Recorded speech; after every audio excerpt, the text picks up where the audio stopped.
Je n'étais pas là quand l'institution a été créée en 1943 dans l'actuel Congo central, Gombe-Matadi. Je crois que l'institution a hésité entre être une école d'art et être un atelier de techniques artisanales. Hein?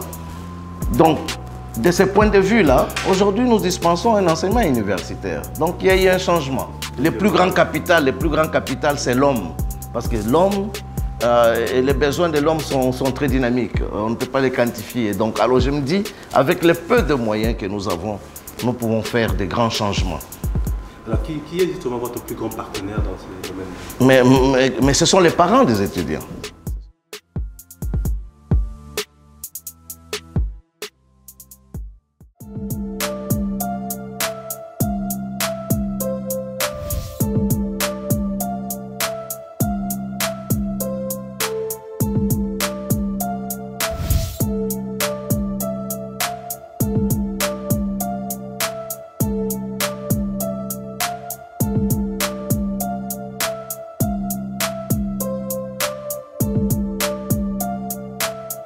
Donc nous sommes vraiment ancrés dans la société congolaise.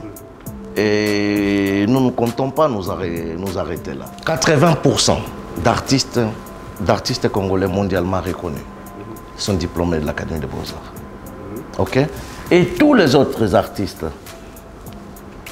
ont une histoire avec l'Académie des Beaux-Arts. C'est déjà quelque chose.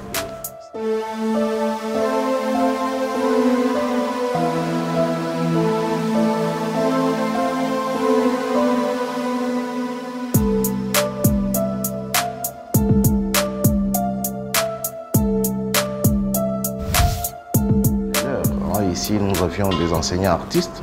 Hein, l'un était sculpteur, l'autre était céramiste.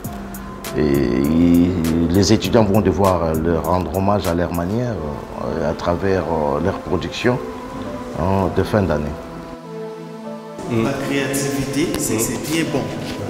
Un artiste peut être là, il crée son œuvre, mais il peut se détacher aussi de son œuvre. Il ne sait plus qu'est-ce que l'œuvre peut signifier. Parce que là, quand je l'ai créé, ça vient de ma tête, je crée, j'ai donné des titres, mais je me rends compte, c'est comme si chaque personne qui est là, il a son idée. Chaque personne a sa façon de voir des choses. Alors je me suis dit, bon, c'est à vous de voir et de commenter, de faire, je ne sais pas. Il veut s'exprimer. Et qu'est-ce que vous exprimez justement essentiellement dans vous? Oui, évidemment, dans mon travail, je parle de la relation qui existe entre l'homme et son environnement direct, c'est-à-dire l'endroit où il vit, c'est-à-dire les objets qu'il utilise. Voilà pourquoi, si vous regardez dans mon travail, vous verrez que je représente l'être humain, soit stylé, chic, avec des lunettes, des casquettes. Je suis parti en Chine pour approfondir et puis je suis rentré à Kinshasa pour maintenant devenir enseignant et puis donner aussi la connaissance aux autres.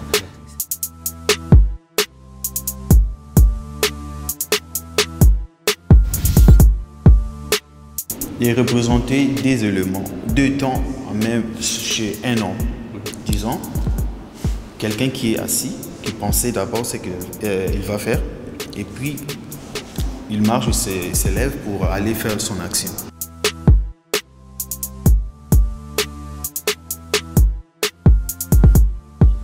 Ce que j'ai fait, c'est la céramique peinture.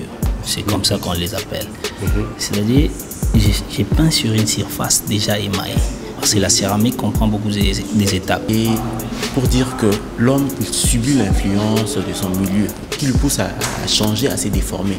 Si vous regardez mes sculptures, vous verrez, ce sont des personnages entre mi-humain, mi-animal, pour présenter d'abord le côté animal que nous avons en nous face au bien matériel, face aux besoins.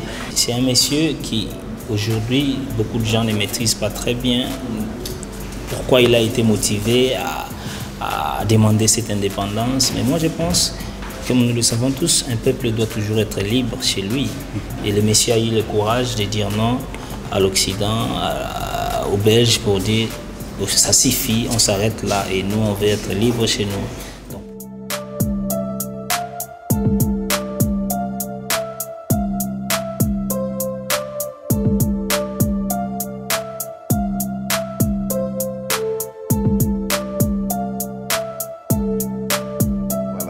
Alors, Académie des Beaux-Arts, je disais, 75 ans d'existence. Ouais.